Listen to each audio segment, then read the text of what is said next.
semuanya, perkenalkan saya Priscilla Kristani Ahum dari kelas 10A. Di sini saya akan menjelaskan materi tentang proses masuk dan berkembangnya Islam di Indonesia. Sebelum kita lanjut ke materi, di sini saya akan menjelaskan sekilas tentang agama Islam. Jadi, agama Islam lahir di Mekah Arab yang disampaikan melalui Nabi SWT yang lahir pada 570 Masehi di Mekah. Beliau menerima wahyu dari Allah melalui malaikat Jibril saat berada di Gua Hira pada bulan Ramadan tahun 610 Masehi yang pada saat itu berusia 40 tahun. Terjadinya dialog panjang antara Muhammad dan Jibril yang menyerukan Akira. Dan mulai saat ini Muhammad diangkat menjadi rasul. Dan dari sini dimulailah proses turunnya Al-Quran, yaitu kitab suci agama Islam. Sebagai pemeluk Islam yang pertama pada masa itu adalah Khadijah dan para sahabat-sahabat Nabi. Sekitar tahun 613 Masehi, Nabi Muhammad mulai menyebarkan Islam secara lebih terbuka. Dan tantangan yang terbesar datangnya dari suku Quraisy dan penduduk Mekah, karena mereka menganggap akan menghancurkan agama asli mereka. Setelah hampir 13 tahun menyebarkan Islam di Mekah, beliau pindah ke Madinah. Dan peristiwa ini dikenal dengan hijrah, yang kemudian digunakan sebagai awal penanggalan Islam. Di Madinah, Islam berkembang dengan pesat. Di Mekah, sering terjadi perang dengan suku Quraisy. Nabi berhasil membebaskan kota Mekah dari tangan mereka, dan akhirnya mereka memeluk Islam. Dan Ka'bah menjadi kitab umat Islam. Nabi wafat 6 Juni 632 Masehi pada usia 63 tahun. Baik, itu saja berkaitan dengan sekilas tentang agama Islam. Berikutnya kita masuk di proses masuk dan berkembangnya agama Islam di Indonesia. Jadi, proses masuk dan berkembangnya Islam di Indonesia melalui teori.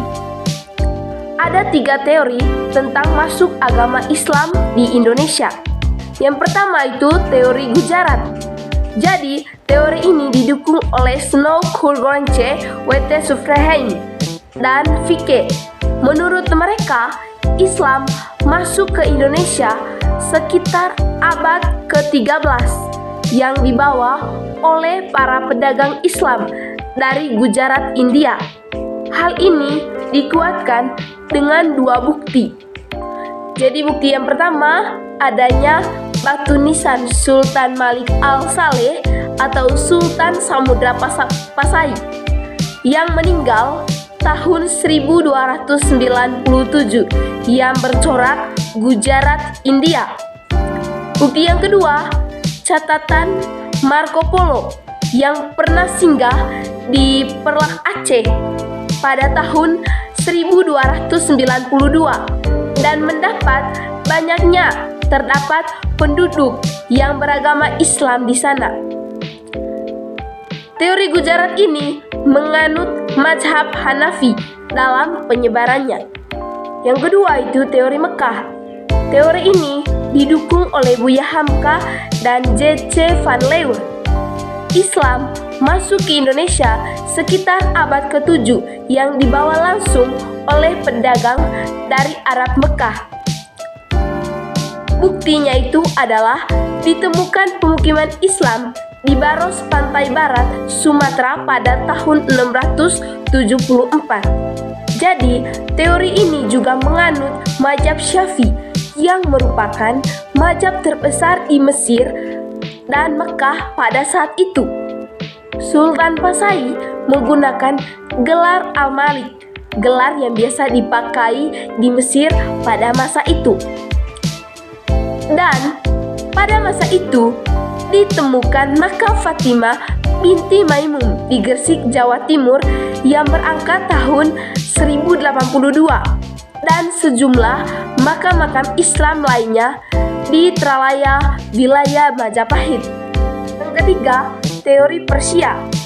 Jadi, teori ini didukung oleh Hossein Reza Diningrat. Islam masuk ke Indonesia sekitar abad ke-13, dibawa oleh para pedagang Persia. Bukti pendukungnya adanya upacara Tabot, upacara untuk memperingati meninggalnya cucu Nabi yang bernama Husain bin Ali. Di daerah Bengkulu dan Sumatera Barat, setiap tanggal 10 Muharram atau 1 Asyura, dan ini merupakan upacara ritual juga di Persia. Adanya kesamaan antara ajaran Sufi yang dianut Syekh Siti Zen dan Sufi Iran yang beraliran Al-Halzi. Berikutnya adalah kesimpulan. Pasti ada orang yang bertanya, jadi dari teori di atas, manakah yang benar? Nah, dari teori di atas, pada umumnya yang menerima bahwa Islam sudah masuk ke Indonesia sejak abad ke-7. Namun, baru berkembang pesat di Indonesia pada abad ke-13, yang sejalan dengan mundurnya kerajaan-kerajaan yang bercorak Hindu-Buddha di Indonesia, serta semakin ramainya pedagang-pedagang Arab, Persia, dan Gujarat datang ke Indonesia. Baik, sekian dari saya. Terima kasih.